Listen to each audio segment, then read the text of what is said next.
It's a great pleasure to be here with you all today, and I must offer special thanks to Aaron for finding me and tracking me down and catching me at a time when I happened to be in the United States and was able to come on down. And I'm certainly very, very happy to be here. And we've just had a roundtable discussion with some of the folks involved in global public health, and it's fascinating to see the diversity of backgrounds, academic, professional, regional backgrounds, and also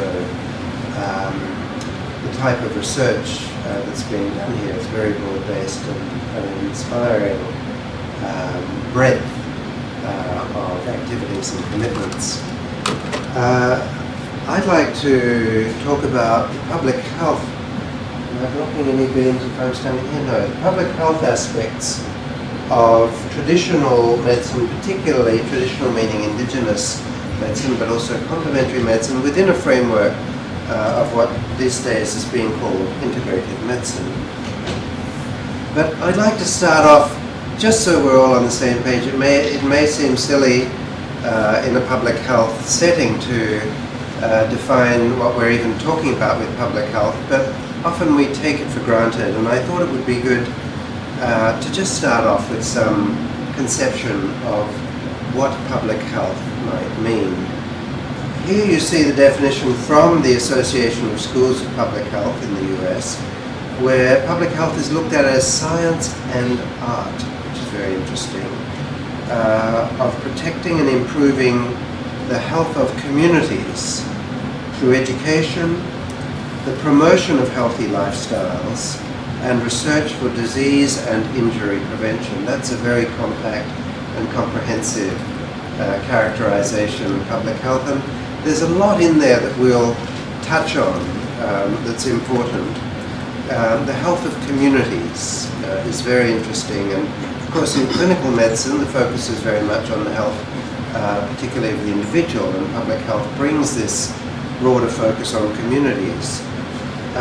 Education is such a key part of the public health role, but when you're working in a cross-cultural setting, when you're working across paradigms, what happens to education? What happens to the educational agenda?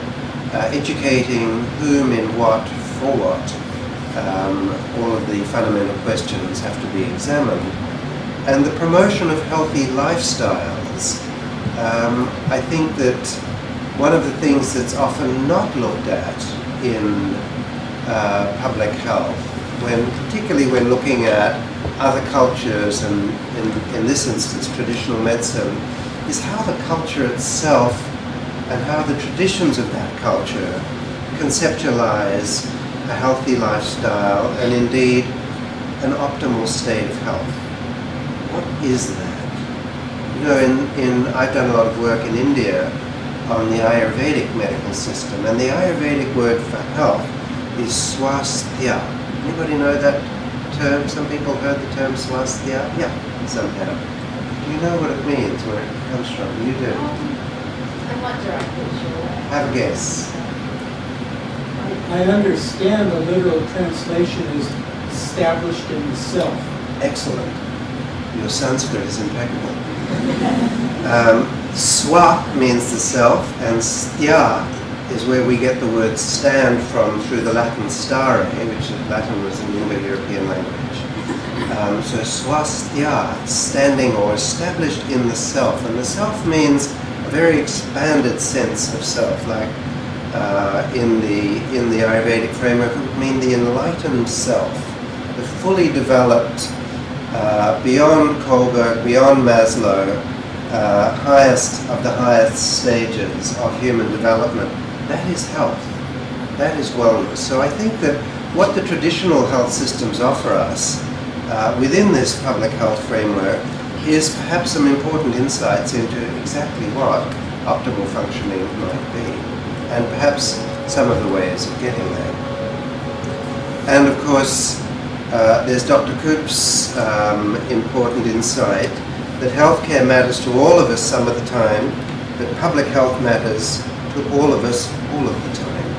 And that's the framework that we'll take looking at traditional complementary medicine here. Here are the WHO's leading public health priorities. I'm sorry, it says bird flu there. That's an older slide. It's H1N1 now. But communicable and degenerative diseases particularly, and of course road accidents. In Europe, of course, we're a little more preoccupied with local health issues such as cheese. That's a public health concern for us when we're looking at public health issues. And integrative medicine, I want to just share with you, before we go into details, two definitions of integrative medicine. This is a term you'll be hearing a lot of and probably have heard a lot of already. The NIH, through the National Center for Complementary and Alternative Medicine, sees integrative medicine as combining mainstream medical therapies and CAM, or complementary and alternative medicine therapies, which are evidence-based. However, the Consortium of Academic Health Centers for Integrative Medicine, which I understand Duke is a member of, has quite a different conceptualization. Those elements are certainly there, but it starts off with integrative medicine being the practice of medicine that reaffirms the importance of the relationship between the practitioner and the patient. Am I blocking your view of the screen, you sure? So there's very much a patient-centered, a person-centered starting point in integrative medicine here, which is missing from the NIH definition. It also focuses on the whole person. There is the evidence base, which is vitally important, and also the use of all appropriate therapeutic approaches and professionals. That's a much more expanded conceptualization of integrative medicine. And so that sort of brings us to our topic today. All therapeutic approaches, appropriate therapeutic approaches, and all healthcare professionals and disciplines to achieve optimal health, not just recovery, optimal health and healing. WHO, just before we get out of all of the definitions, sees traditional medicine as the composite of all of the health knowledge and practices of a culture, including approaches that will not only manage disease but promote well-being. And they note the widespread use of traditional medicine in many parts of the world, which leads us to the WHO Global Atlas of Traditional, Complementary and Alternative Medicine, which my colleagues and I worked with WHO to produce and published 5 years ago now. It's actually already out of date. Things are moving so fast in this field. And WHO is working to update this, but as public health people, you probably will know about the existence of public health atlases.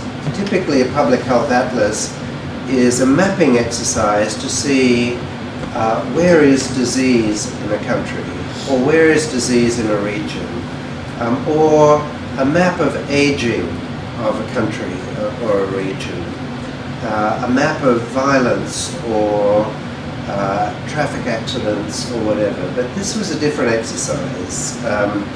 This was to map trends in utilization, trends in policy development, trends in sectoral investment, education and training, most popular therapies and modalities, and so on. It was a huge project.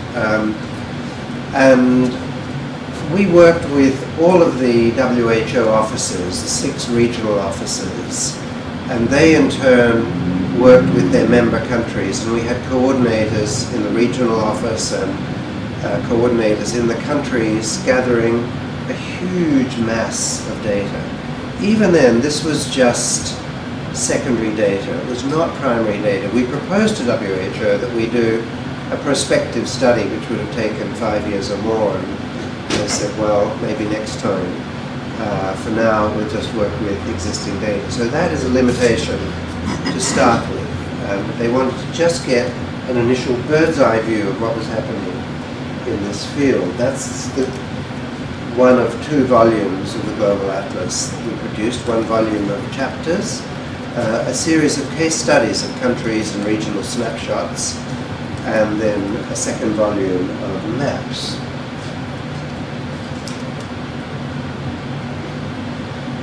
This is the first bird's eye view that any of us had of the extent of herbal and traditional medicine around the world, and it's not a perfect bird's eye view. You can see some white areas where, despite our best efforts, we didn't get data in time before the presses started rolling. We went back and back and back, but didn't get it. Doesn't mean to say there was no use of traditional herbal medicine. It just meant it simply didn't come in. And that also shows the lack of priority of health ministries for this sector, not keeping organized data on this sector, which became all the more startling to us when we saw the high levels of use. But what you can see from this, going from light green to dark green, being light use, or in some cases light data on use, through to high use, dark green, that it's very much a green world. There is nothing alternative about so-called alternative medicine. In many parts of the world, as the data came in, we realized that on the basis of utilization, modern medicine is alternative medicine in many parts of the world. The socio-medical reality of today's world is that traditional, complementary, informal, non-formal, whatever you want to call it, forms of medicine are absolutely mainstream everywhere in the world. Looking at some specific aspects, we decided to look at acupuncture. We also looked at Chinese medicine, Ayurvedic medicine, chiropractic and so on. But you can see, I don't know how many of you know the history of acupuncture's globalization, which, as you can see, it's done. It really actually began with one of your own presidents, your affectionately remembered President Nixon, on his visit to China, the subject of an opera now, when he put his back out and asked for some pain medication, and I think to his alarm, somebody came in not with some pills, but with some needles. Being the kind of person he was, there must have been certain suspicions that went through his mind. But anyway, he subjected himself to the treatment, and to his great surprise, had relief from his back pain very quickly, which led him to then have this acupuncturist brought to Bethesda, Maryland, to begin a dialogue on pain management, and that really began the globalization of acupuncture, something unexpected for which we're in President Nixon's debt. Chiropractic globalized the other way.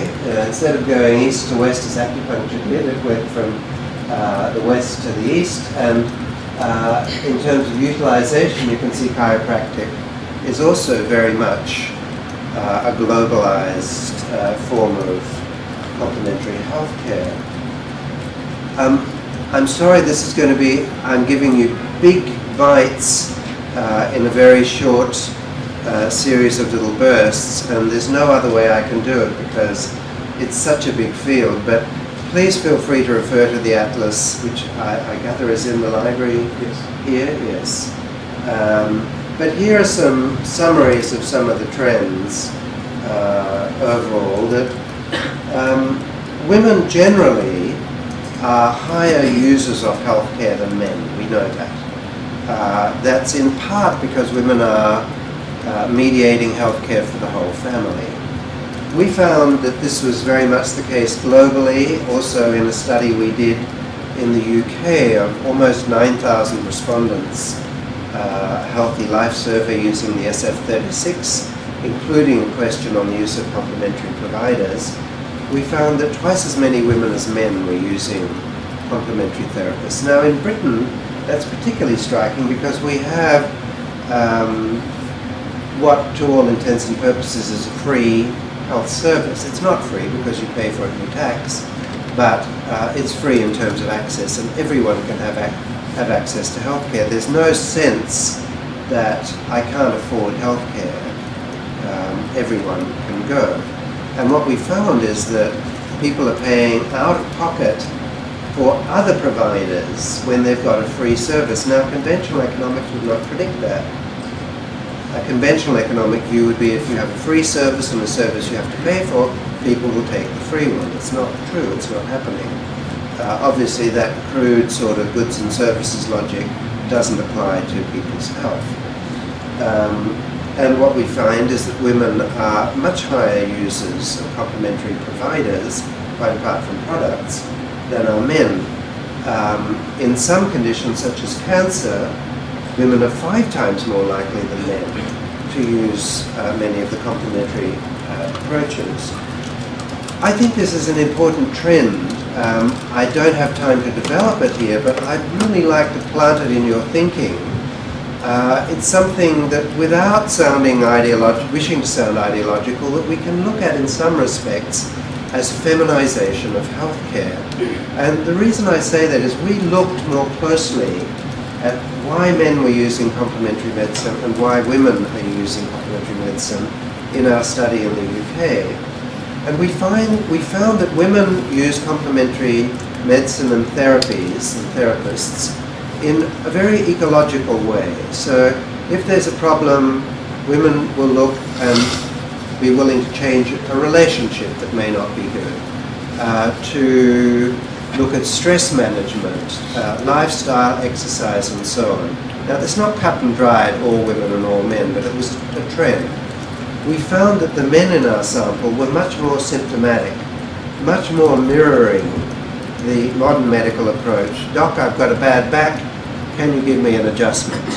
I've got migraine, can I have some acupuncture for that? Quite symptomatic and quite sort of magic bullet in the treatment selection, and not an ecological approach. So I think that when we see women leading this trend with that more ecological approach, if that continues to develop over into integrated medicine, into an ecological approach to healthcare, I think we're seeing the potential for a very big shift.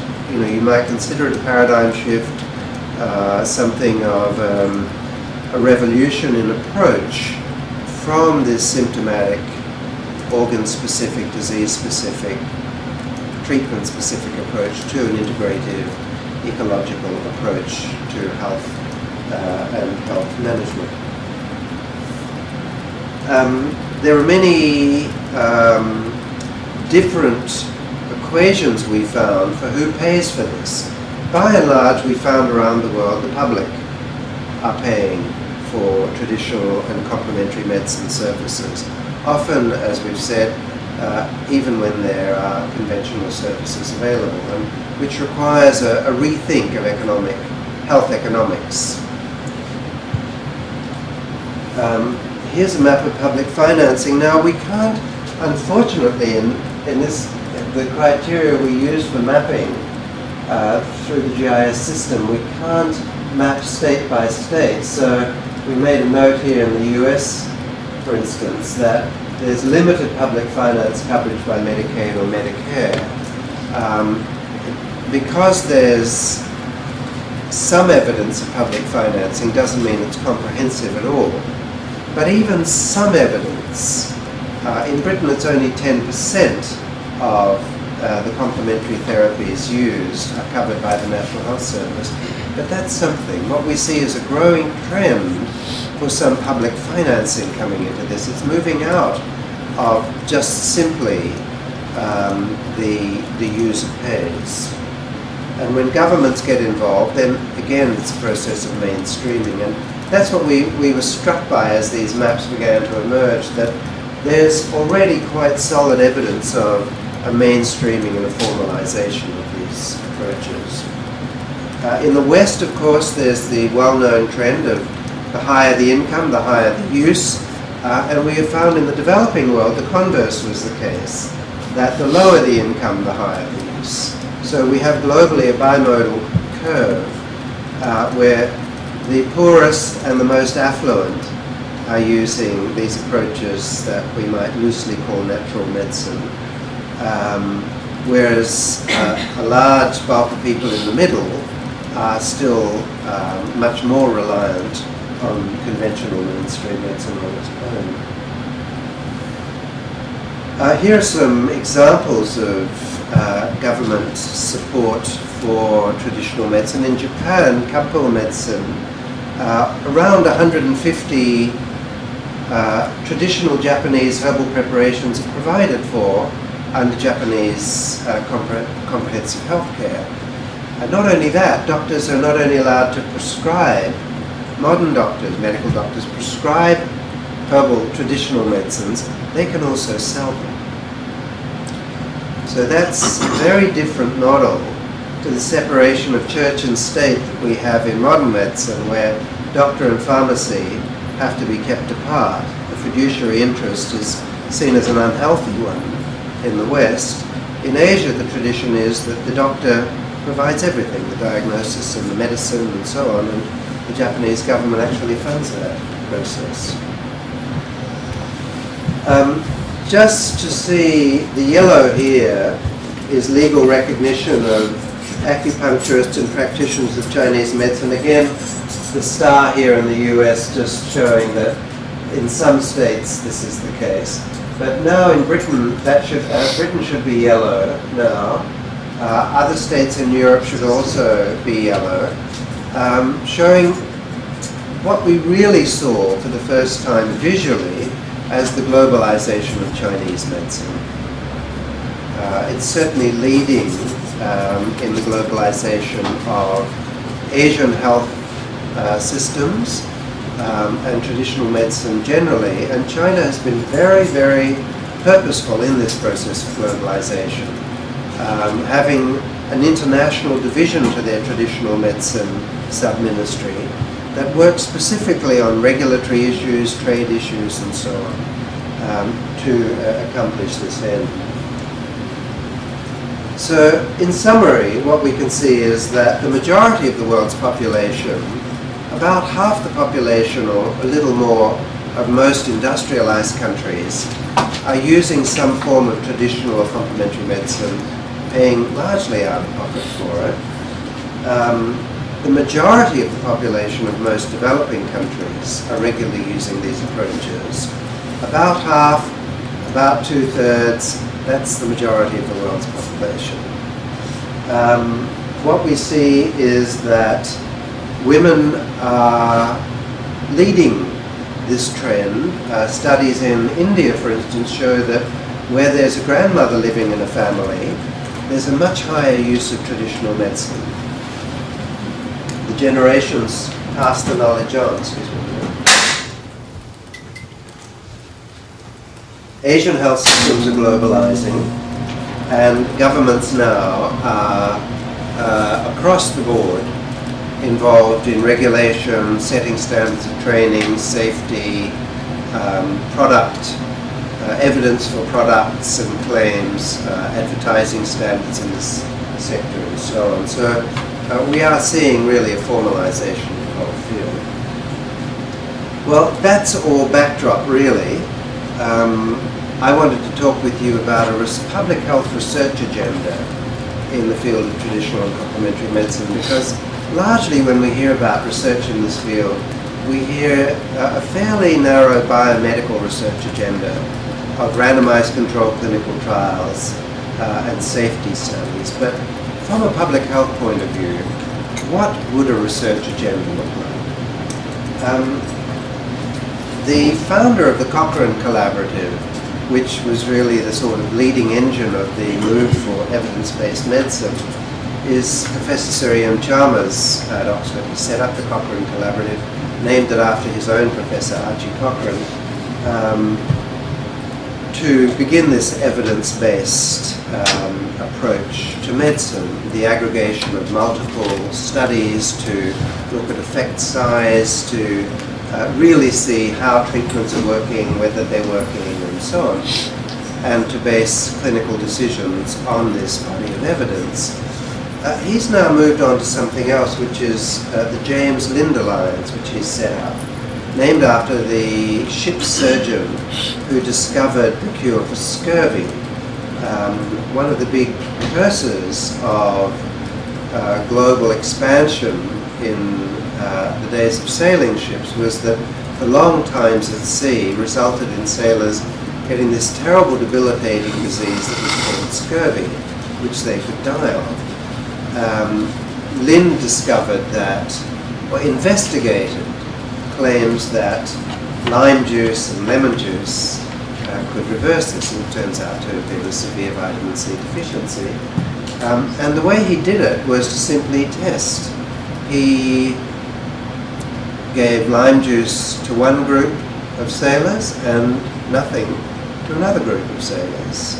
And that was the beginning of the randomized controlled clinical trial treatment methodology. He got his results. It took another generation for the Royal Navy to accept his findings and standardize this treatment. But this concept, and he found this treatment through dialogue with his constituency. Some people were saying, well, when we give our sailors lime juice, they don't get this. So there was this iterative approach, and that's what they're approaching here. The approach they're adopting in setting research agendas in medicine now, dialoguing with the consumers, with the patients, with the constituencies, about what is important to them, rather than the evidence-based medicine approach which says modern medicine decides what therapies are and we simply assess the evidence. He's saying, let's look more closely in this day of internet, health-seeking information, behavior, then people are finding their own approaches. What's important to the consumer groups? How do we set research agendas factoring in the consumer? And that's a perspective I'd like to just go through now with you all. Looking at a public health research agenda for this TCAM is the acronym we use for the Global Atlas, Traditional, Complementary and Alternative Medicine. First of all, if we say what sort of public health research should there be, who is asking the question? If regulators are saying we need research on traditional and complementary medicine, what sort of research is a regulator looking for? Any suggestions? I guess safety. Whether it's going to cause harm or not. Safety, right. Is it going to cause harm? Yeah. Anything else? Efficacy, does it work? Right. Anything else? Economics, what does it cost? Do we get any value for this? Right. And doctors, what are the questions that the clinicians are asking? We have a little bit of light. Comparative efficacy, yes. Does St. John's work as well as tricyclic antidepressants or whatever? And Comparative safety through adverse reaction studies, different clinical studies and so on. Yeah. Okay. Herb-drug interactions. Those are the sorts of things. How long does it take to reach efficacy with conventional and complementary approaches? I guess it may be overlooked, but the side effects. So we're so focused on a specific thing, Correct. but in conventional treatments, we get that. But we mess up other things up, which is okay. In this, they're probably not looking at that, but the fact that you've eliminated, even if the outcome is the same, you've eliminated the damage. Correct. Now, the Uppsala adverse reactions database in Sweden is now gathering adverse reactions data on herbal medicine, so that is beginning to come. And then the herbalists or the traditional practitioners or the CAM practitioners themselves, what sort of questions are they asking?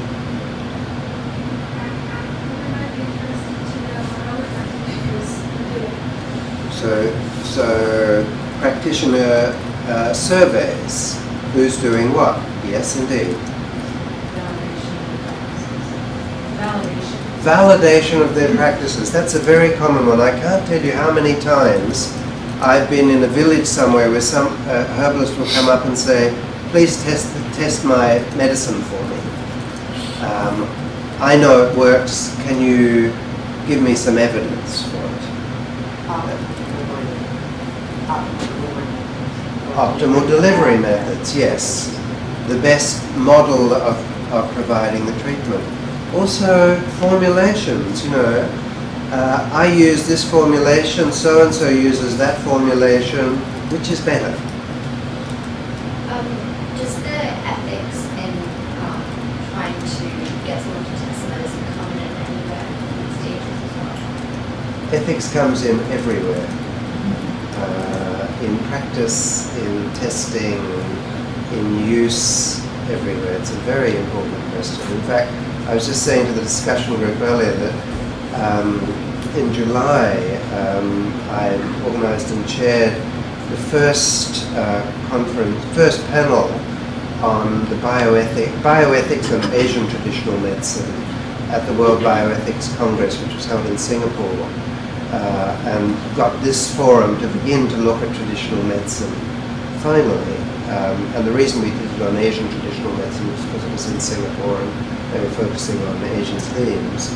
But absolutely, ethics is fundamentally important throughout.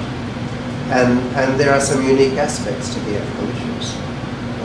Would in any of these cases the research try to find out the validity of the theoretical basis, even though it certainly may conflict? That's exactly certainly right. with Ayurveda, this is what happens. Well, the same thing happens in modern medicine, but has that very narrow view of the same thing. That is correct. There are the theoretical assumptions. Now, that's something that the traditional practitioners will be looking for. You mentioned Ayurveda.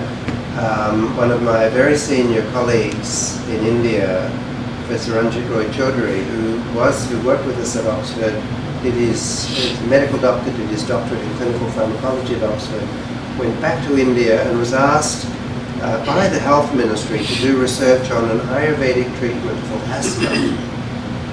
And he started preparing this randomized controlled clinical trial on this novel medicine for asthma. And the Ayurvedic doctor said, stop, wait a minute, what's this randomized that you're talking about?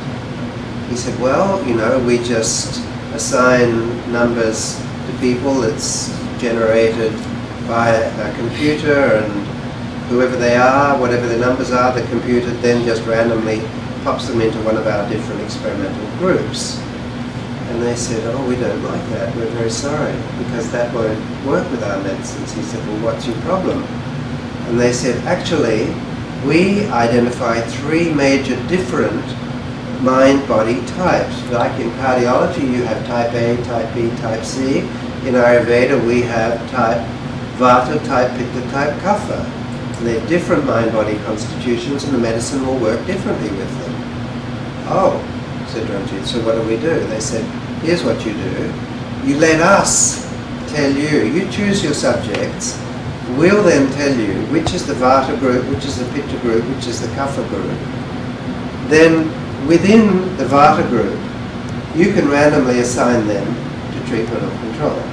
Within the Pitta group, you can do the same randomization. Within the Kapha group, you can do that. But if you randomize across group, you will miss these pharmacogenetic differences that our system identifies.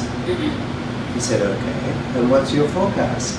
They said, okay, well, we'll predict that the Vata group will respond best, the Pitta group will get a sort of 50-50 response, and the Kapha group won't really respond very well at all.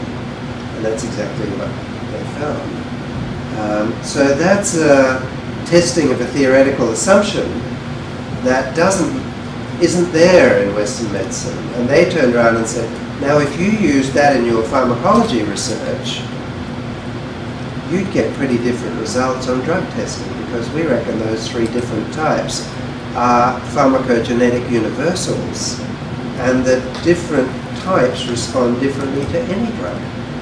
But you randomize them and you mush up this difference that we disaggregate. It's like acupuncture research, sham acupuncture, and working on this person has clean qi deficiency and this person has this qi deficiency. It's almost impossible to do. Yes, that's But all right. you can do is say it works or it doesn't work. That's right.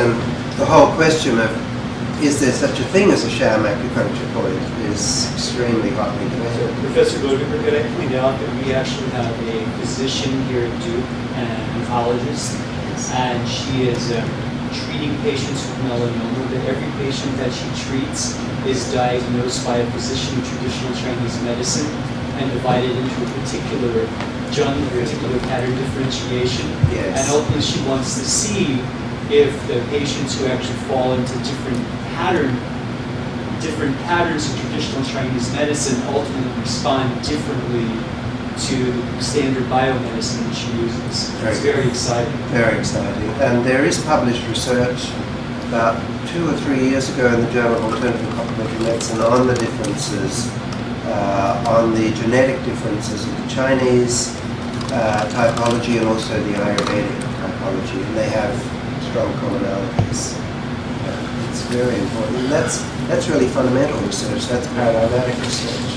So the point of this little exercise here is to say when we're talking about a public health research agenda in traditional medicine and complementary medicine, we have to first say, who is asking for this research? Who is this research serving? That's the James Lynn question. You know, who are we having the dialogue here? Who's going to be informed by this? Who's going to benefit from it? There isn't a single sort of framework. There are multiple frameworks based on multiple constituencies. I just have a question. Would NGOs be concerned? I'm also sad because my voice is It's all right, we're in the same state. be concerned about, like, if you take a medicine, like, or an alternative medicine that's used in one country and then transferred to another, and how, like, culturally, like, acceptable it will be to that area or that culture, or like how sustainable it will be? Are they ever concerned about that? Yeah, it's a big question. The globalization of traditional medicine. The water's made it worse. There must be a Chinese explanation for that. This is a damp cough and I shouldn't be having water with it. Clear way to be. Okay, have you got some moxa there for me? Quickly. I know. This is a big question. Can you take a medicine from one biodiversity sphere and put it into a population that has grown up acculturated and accustomed and biologically adapted to a different biodiversity sphere? The answer seems to be yes, you can. That there are common sort of pharmacological reactions, but there's still an argument by traditional practitioners that locally grown plants work best with local populations. That's certainly a conviction that people have. Let me go on and perhaps we can revisit that more in discussion. I just wanted to then throw out some perspectives on research in a public health research approach in TCAM or integrative medicine. And here are some of the perspectives that one can adopt. We've talked about who's asking for the research, but then if we talk about what kind of research, which we've already been doing, there are population studies. That's what we did in the Global Atlas. That's what we did in our Healthy Life Survey in Britain. There are, of course, all the studies on herbal medicines. There are intellectual property rights questions that can be studied. Who owns the knowledge? What are models of benefit sharing? There's legal, socio-legal research that is important in this field. When you take something from one culture and you globalize it, who benefits? Who is the beneficiary? Who gets the benefits? There are a number of important case studies in this which we don't have time to go into now, but we can certainly touch on in discussion afterwards if we have the time. There are the non-pharmacological approaches, massage, meditation, qigong, yoga, tai chi, on and on. There's theoretical research which we've just touched on, the underlying principles of a system. There are priority diseases. Often traditional medicine is looked at as something that's okay if you use it for minor conditions and chronic conditions, but keep away from communicable diseases and trauma and so on. Well, is that always the case? Maybe, maybe not. There are the common ailments. These are all part of a research agenda. Priority populations, maternal and child health, refugees, groups living in poverty. There's the whole field that we saw in the initial definition of integrated medicine from the consortium of health centres, and that we saw in the WHO definition, the conceptualization of traditional medicine on track to well-being, swasthya we heard from Ayurveda, wellness we're calling it now. That's something that doesn't really make it a lot onto the research agenda in this field, and I think is a lack. It should be studied because it is there as an end point in many, if not most, of the traditional medicine frameworks. Optimal functioning, wellness, what does that mean? Then there's research on health service delivery, health service evaluation, models of integration of traditional and modern, or CAM and modern and conventional health services. What are some of the optimal models? They range from integrated case planning and case management to simple cross-referral. There's a doctor and there's a herbalist or an acupuncturist, and they cross-refer, but they don't necessarily jointly plan or integrate or whatever. There are many models. So research into the health outcomes of some of these approaches. These are all potential components of the public health research agenda. I wanted to just, within that context, offer some approaches for dealing with that spaghetti of possibilities there, how to get some order into that. Well, there are all of these public health mapping approaches. Now, I have to say, when I went to Oxford's public health mapping division with our global atlas project, and I said, you know, we're gathering all the data and we'll develop an algorithm to digitize this so that it's mappable, but would you guys do the mapping? And they said, well, let us think about it. And then after a while they came back and said, well, it's not actually the sort of thing that we really do. Sorry. It's my own university. So we went to the London School of Hygiene and Tropical Medicine. They said, fantastic. We'd love to do it. And they did a really terrific job with us on that.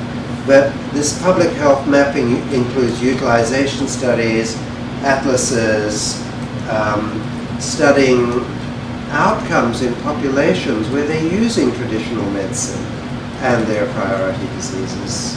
So, cohort studies in a sense, including census questions on traditional and complementary medicine use. Then I mentioned outcome studies. There are a whole set of outcome studies on populations using traditional medicine for general health, for specific conditions, on special populations.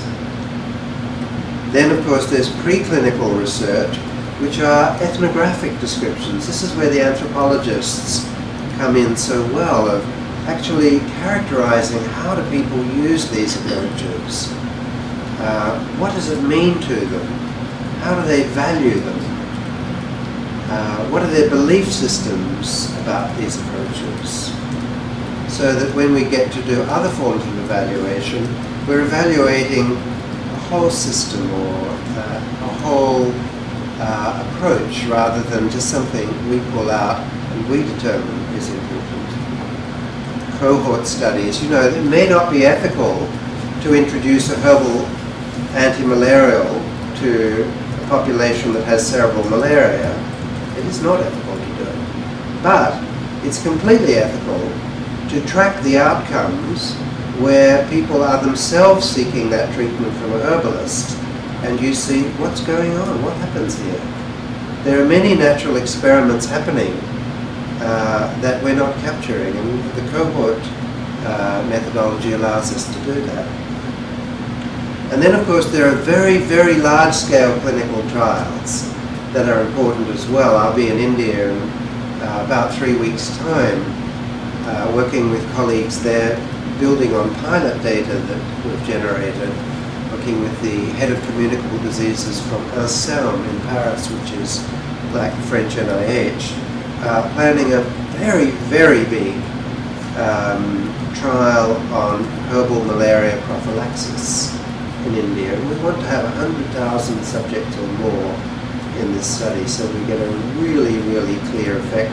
And we also get measures of compliance on a large population. We look at small effects that only large-scale studies can pick up, and so on.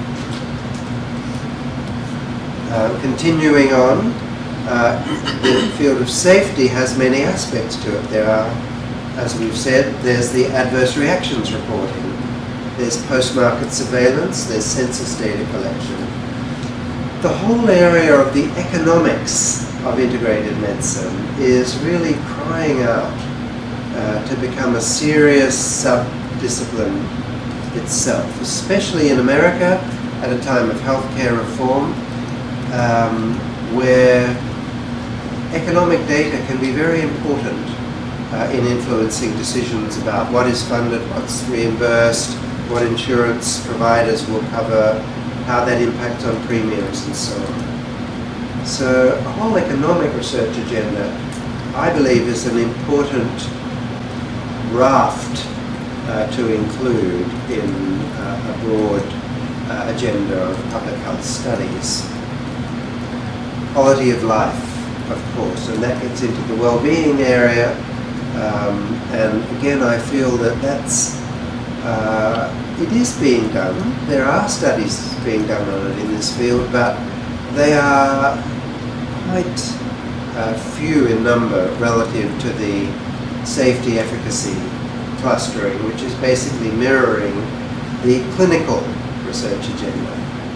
I think the public health agenda, as we've seen, talks about the health of communities and their optimal health and well-being. And so I think that needs to come in as well.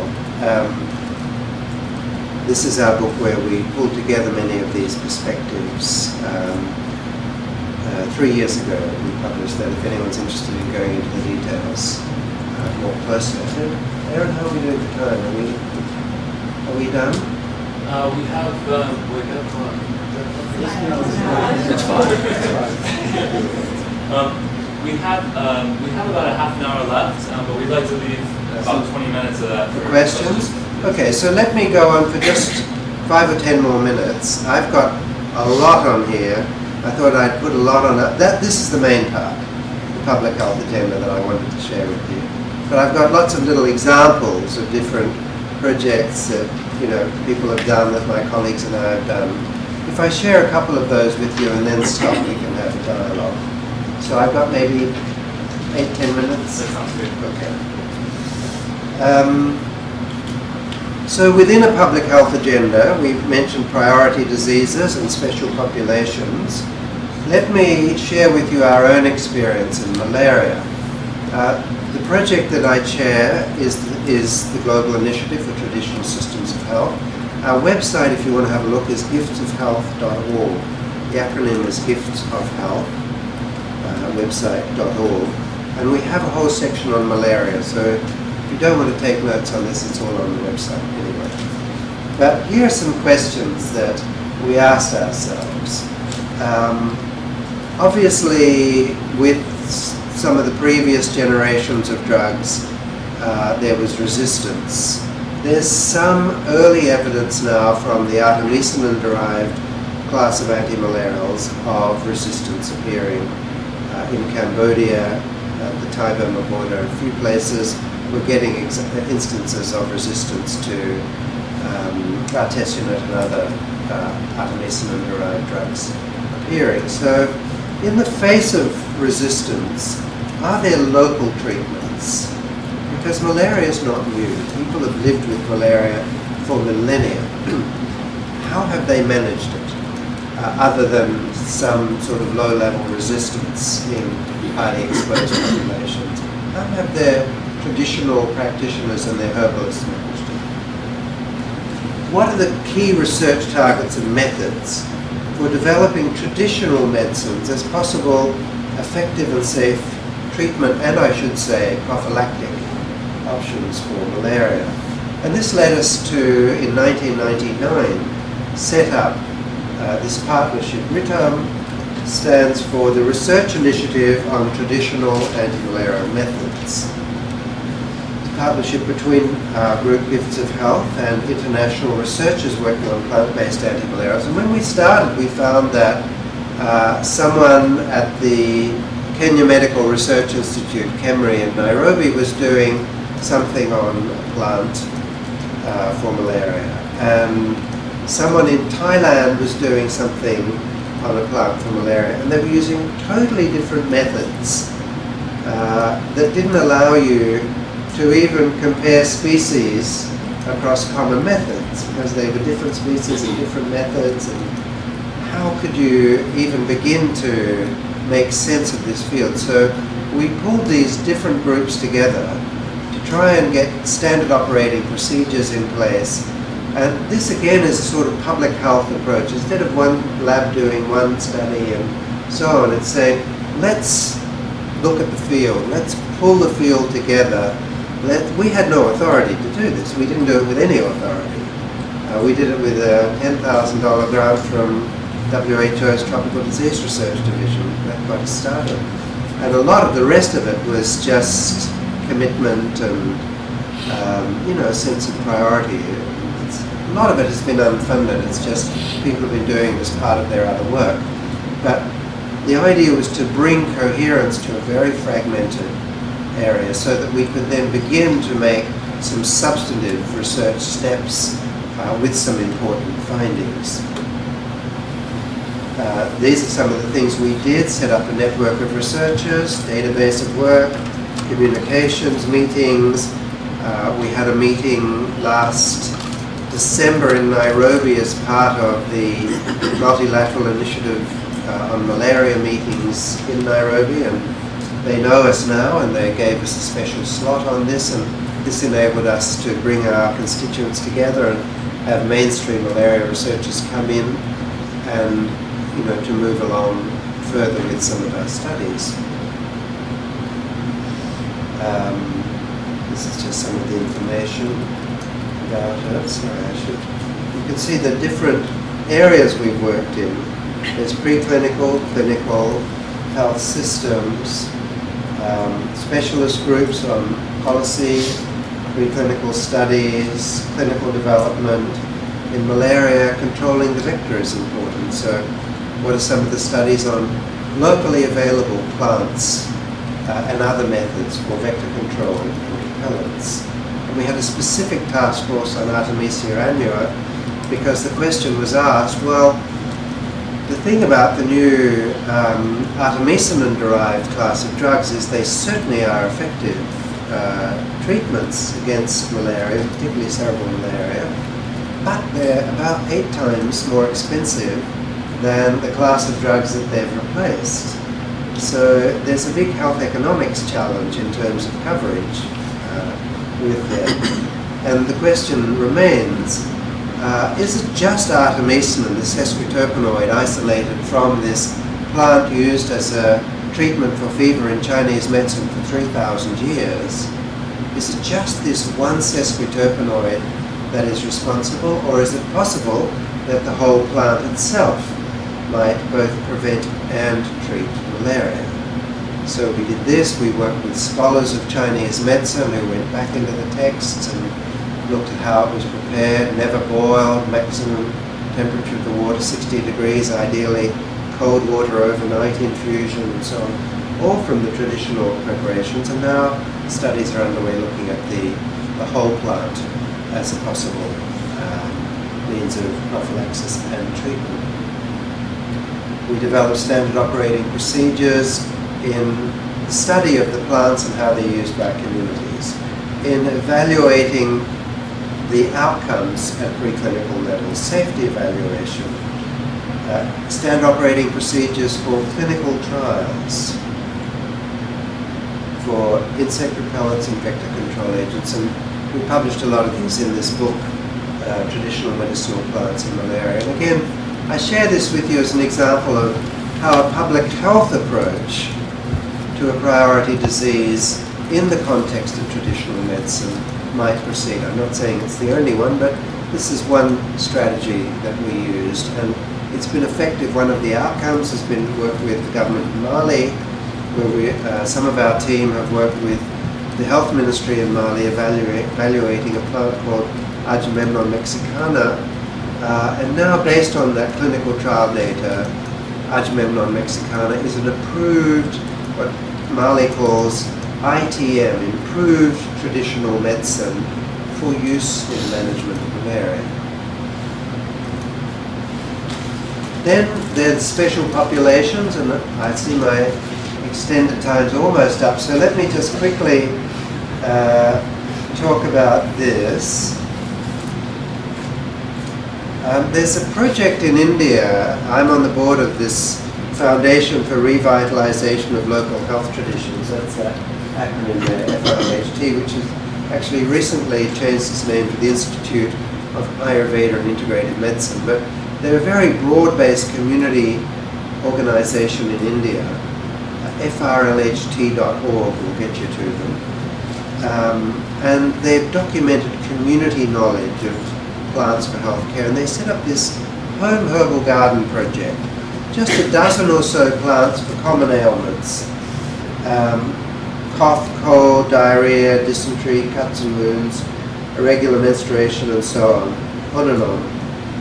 In each of 6,000 villages, the local women's group would nominate one resource person to run this project. Here's a lady in one village just pointing to some plants. It's not really what we would consider much of a garden, but those plants are actually that family's medicine chest. And it's not 12 plants, the same plants all over India. It's the 12 plants for those conditions used in the northeast. It's the 12 plants used in the Western Ghats, which are different totally from the ones in the northeast. It's the 12 plants used in Rajasthan and Kerala and so on. It's biodiversity specific selection of species. She's pointing to these plants, and what was found was that women and children were the primary beneficiaries of this program. Often rural women would not go to a male doctor if there were minor gynecological problems. There were cultural inhibitions against being examined by a man. They simply wouldn't do it. This home herbal garden gave them means to manage these minor conditions. The principal beneficiaries were the poorest of the poor, the landless, people with marginal holdings. And interestingly, there was a strong link with women's self-help groups in that.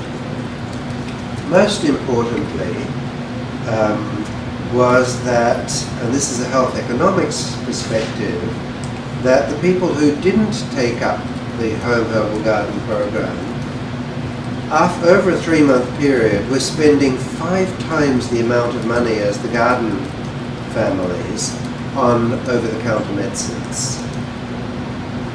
We found that health expenditures were the 3rd largest area of expenditure of these families after food and shelter. They spent more on family medicines than they spent on their kids' education. So if you can cut down expenditure on medicines for common ailments, then you are making a direct impact on poverty alleviation. There was an 80% reduction in healthcare expenditures on the home herbal garden side of things. Now they're working now on evaluating the long-term health outcomes. That data's not in yet, but already you can see significant economic outcomes. That will just have to wait. Let's see what the questions are, and if I have a moment, I'll talk about this. So there's been some literature recently looking at and also debating perhaps the use of Artemisia annua, growing it in Africa instead of sending the herbs to Europe to be processed, to actually having people use it as an anti-malaria. Correct. From what I read recently, the major concern was that the reproducence rate seems to be relatively high. But what do you think the potential is for something like that as a cost-effective approach to malaria treatment, and could using the entire herb as opposed to a simple compounded derivative reduce the chance of the parasite becoming acclimated to the medicine? Yeah, that's really, those are the fundamental questions. There is a group called Annua, you may know, that promotes the use of Artemisia annua for malaria, the plant and cultivation of it, in Africa. The logic there is that on the question of resistance, the criticism from mainstream malaria researchers and clinicians is you shouldn't do this because if the parasite adapts to Artemisia annua, then we're completely lost, it's sunk a whole class of drugs. The response from the Artemisia annua plant-using people is there's no evidence of any resistance at all. And the thing about the plant is that the artemisinin and the sesquiterpenoid is one of about 32 alkaloids and related compounds in the plant that create a complexity so great that no parasite would ever be able to adapt to it. That it's the very process of isolation, extraction and isolation, and simplification that serves the challenge to the parasite on the silver platter and says, here we are, and the parasite is able to adapt to a simple challenge. But with the complexity of the whole plant, the argument runs, the parasite won't be able to do that. The proof of the pudding is in the testing. That, I believe, is being done. There are studies, I know Annamed's working on that in Africa, but there's quite strong opposition. I have a different problem with that Artemisia annua project in Africa, and that is the biodiversity and biocultural perspective, which is to say, why is it that only a plant from China is going to help Africa? Why is it that all of the plants that African herbalists have used for millennia against fever, including hot, cold, recrudescent fevers, which we now call malaria, somehow aren't as good as Artemisia annua? The answer is they probably are. We haven't bothered to compare them. And if that's the case, why introduce an exotic species when there are lots of local species that should be tested? So our focus is more on that. And I'm sort of restraining some of my own team from jumping over into the Annamed. We collaborate with Annamed, and we just had a joint conference with Annamed in Oxford 3 weeks ago on traditional medicine and skin disease in Africa. But this Artemisia annua thing, it's a little magic bullet in my thinking. It's like, wow, this has given us the new drugs, so therefore the plant must be a better way of preventing resistance and cheaper to grow, and let's bring it over from China and grow it. It's a wonderful plant, it has a deep history in Chinese medicine, but there are other plants in African tradition that are locally acclimated that I believe should be tested first. I guess taking off on what you just said, I kind of general question, I may have an agenda in the back of my mind, but in terms of advancement of health knowledge in general, what you are doing, the question is the value of these traditional and indigenous approaches to health that vary from region to region, as you just mentioned, the value of that in terms of advancing knowledge of health in general. Yeah. Or are we just saying, well, people like it better, or is there something there? That's really a very fundamental and basic question that perhaps I should have addressed at the outset. Thank you for drawing my attention to it. Is this even worth looking at in the first place? And if so, why? Well, I mean, if I were to take the easy way out, which I will before I get to the hard way out, it would be simply to say this is now official policy of the World Health Organization and all its member states. Through the WHO policy of 2003 to 2005 on traditional medicine, and followed up more recently by the Beijing Declaration of 2008, November 2008, where it's now agreed that traditional medicine, integrative medicine and complementary medicine should be the subject for research and for partnership with modern medicine in every country of the world, and all the member states of WHO, which is almost every country of the world. That's the easy answer. The sort of hard-won answer that drives me on is that I simply have, wherever I've gone over the years, and I was telling the discussion group beforehand, I started my work, I'm Australian, and I started my work, my clinical training was in psychology, I'm a clinical psychologist by training, was with Aboriginal communities in the remote northwest of Australia.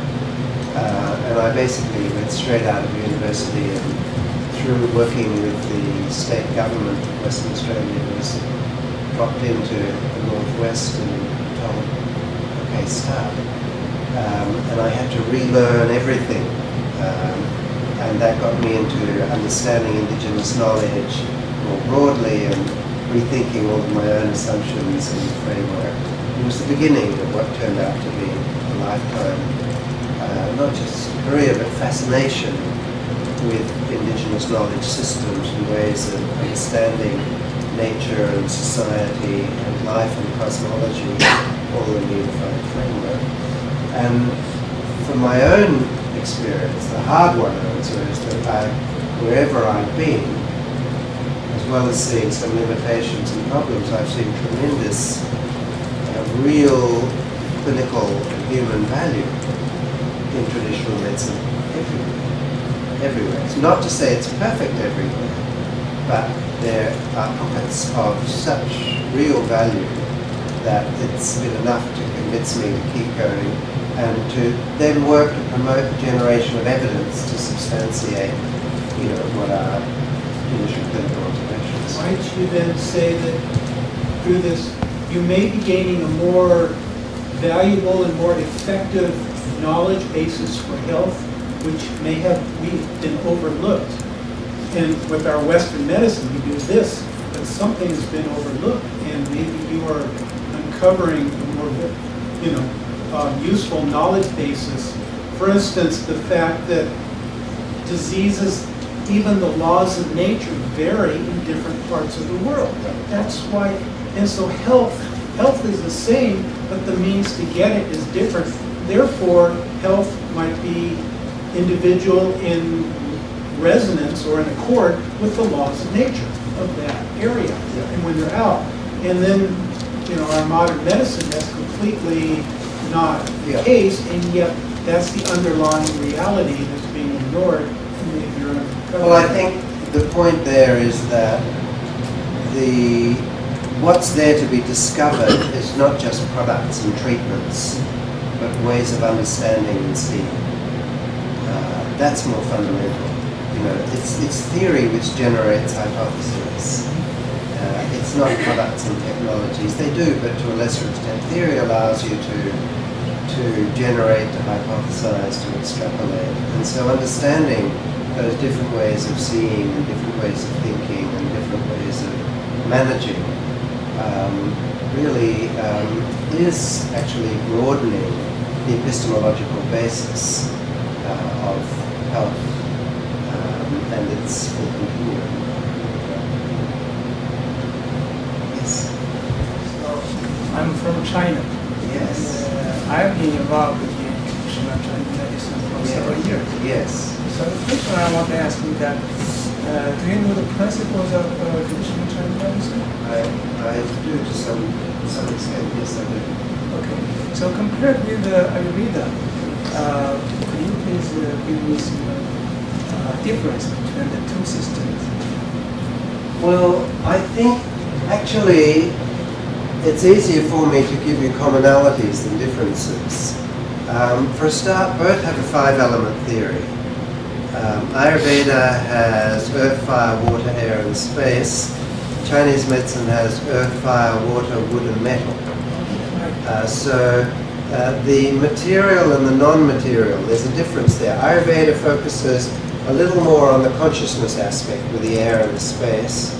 Chinese medicine focuses a little more on the material with the wood and metal. But the earth, fire, water elements are common between them. So the theoretical assumptions which the physicists are looking at as references to principles in physics, organizing principles in physics, are common. What is also common is that both Chinese medicine and Ayurvedic medicine are founded on theories of energy. Energy first, matter second. In other words, they're systems of biophysics before they are systems of biochemistry. And in Western medicine and Western healthcare, we only start with matter. Medical students study physics, but they never really apply physics in their theory. It's like you study physics because it's part of science, but it's not a building block for understanding the body. Whereas in Chinese medicine and Ayurvedic medicine, studying qi, studying prana, studying the elements, studying Panchamahabhutas and the doshas, all of that is required before you can understand about matter. And in impeccable physics, both Ayurvedic medicine and Chinese medicine say, if you can change energy, matter naturally and automatically lines up in accord with a shift in energy. Energy precedes matter. So the Ayurveda system also has the meridians and points? Yes, they're called nadis. N-A-D-I. The energy channels. Yeah. Okay, I think you're catching cold, maybe somewhere could be. If you can do that for me, I'd be very grateful. Thank you, I accept. I had a treatment from the director of the Institute for Traditional Medicine in Hanoi, in Vietnam, some years ago when I had a similar thing from being on too many planes. And he gave me a single treatment of moxibustion, and it was much worse than this. I had deep bronchitis, and within 2 or 3 hours, everything was gone. It was very dramatic. Pardon? Okay, thank you. I accept. I'm getting lots of good offers here. Yes? Thank you for your talk. I have a quick question kind of going back to the anti-malaria drug and watching the biochemistry class right now, and we just learned about the prospect of genetic engineering and I guess making Artemisia and mouse model. I guess like the question for you is I'm curious about the idea of scale and the role of whether economics or cultural limitations pose a greater barrier for access. Everybody hear that? Yeah. It's a very good question. The other side of the question of scale is the question of distribution. And it's the question of distribution that brings me always back to traditional medicine, because you might be able to, or the people you're reading about may be able to, through genetically engineering Artemisia, which at the moment is produced from an extract of Artemisia annua, which means large plantations and reliance, on a natural product, and hence, that sort of commodity risks that you have with food and so on, to something that's industrially produced and it's reliable, you crank it out and get it out. The question is, do you get it out? Because malaria is the most serious in the least accessible areas. So you might be able to mass produce this, but can you get it out? And that's where the question comes, is there something, and that's where the Artemisia mexicana research in Mali is so important. This stuff grows everywhere.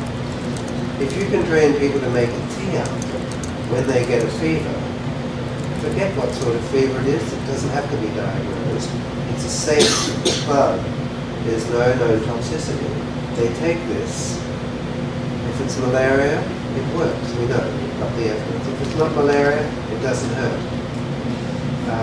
And you don't have to think, how can I get, for a start, this mass-produced stuff that is produced in Delaware or in the south of France or wherever, for a start, out to Mali. And then, how do I get it from the capital out to the Dogon people or to whomever else? And can they afford it? And what's its shelf life? And what if somebody offers them a cheaper version that's actually fake? Those are all the other issues that accompany the mass production side. And there's the cost. So that's really, those are the other side that lead us to stay on what we're doing. But I do understand, it's not either or. It's really both.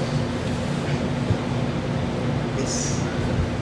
Do you have any ideas on how to protect, you mentioned a little bit about intellectual property, and what, like, breast cancer gene, recently at the court, about how they have a patent on it, and it's really costs too expensive for people to use. So we've got a lot of things coming up with Jones medicine that happen to companies patent it, and then now you can't use it because the patent on AIDS treatments and things like that. Well, I thought nobody would ever ask. The question of intellectual property rights and customary knowledge and customary ownership, these are questions that really everybody working in traditional medicine, maybe not generic Western herbal medicine now, with plants that are in the common domain, but with traditional medicine, everybody needs to be aware of these issues. It's a very complex area. We have a chapter in this book that I showed you the picture of that is by far from a complete story, but even that is a very dense chapter with lots and lots of permutations and case examples and so on. If you boil it down to a few basics, the principles are that if you do any research on a plant that is used traditionally, under the Section 8J of the International Convention on Biological Diversity, you are required to sign a benefit sharing agreement with the person you're doing the research with. And it must be informed consent, what they call prior informed consent, PIC. A signature does not mean informed consent. It simply can be someone saying, is it okay if we study your plant? Yes, okay, would you mind signing saying it's okay? It doesn't mean we respect that this is yours, the knowledge is yours. If we find anything commercially valuable, before we publish, before we have discussions with anyone about commercial development, we will consult with you, and the working agreement before we even have that is that right up front now, we agree we will share benefits with you if anything comes out of this. There are many case examples of this, but this is a basic principle that should be understood in any research on traditional medicine, which includes publishing results on someone's herbal medicine that you may find in a village in some rural area of any country that has traditional medicine. And you may take it back to your university and give it to the biochem folks or the pharmacology folks or whatever, and they say, yeah, this is, this has got anti-cancer effects, or this inhibits HIV replication or whatever, and you publish, or if you're even savvier and you don't publish and you seek patent, and once you've got your patent, then you publish, that is under the CBD, the Convention on Biological Diversity, that is unethical and illegal. However, if you're American, you have an out because America didn't sign the CBD. Because of this reason, it's highly controversial. Also, you have an out under TRIPS, the World Trade Organization's trade-related aspects of intellectual property systems. And this really gets down to the nub of the idea, I think. The CBD, you have two instrumentalities that go right past each other and say opposite things. The CBD says, if it's in customary use constitutes a form of ownership. That form of ownership constitutes a form of protection under international law. TRIPS comes along and says, if it's not patented, it's not owned. Forget customary ownership. They go right past each other like that. And some of you may have heard of the Doha round of talks, the World Trade Organization, that have fallen apart a couple of times. One of the missions of the Doha round, which Qatar is trying to resuscitate and get going again, was to reconcile TRIPS and CBD on this issue of intellectual property and ownership and customary knowledge. But basically, TRIPS is being leaned on, WTO is being leaned on heavily to be a little more sensitive, culturally sensitive with TRIPS.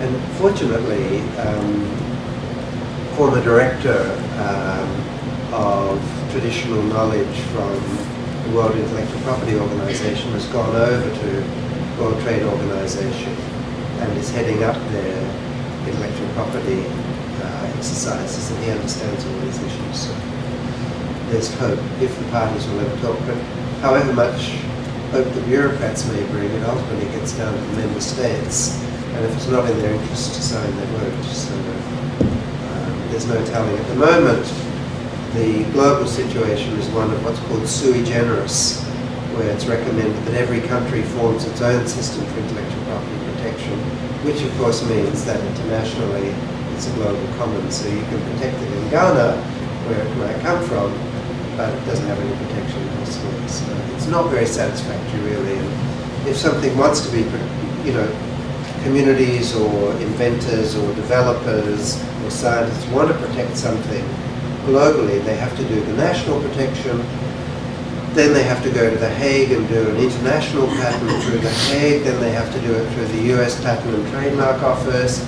And they have to do it through the Japanese Patent Office and the Thai Patent Office, because those are the main non-signatories. We also have to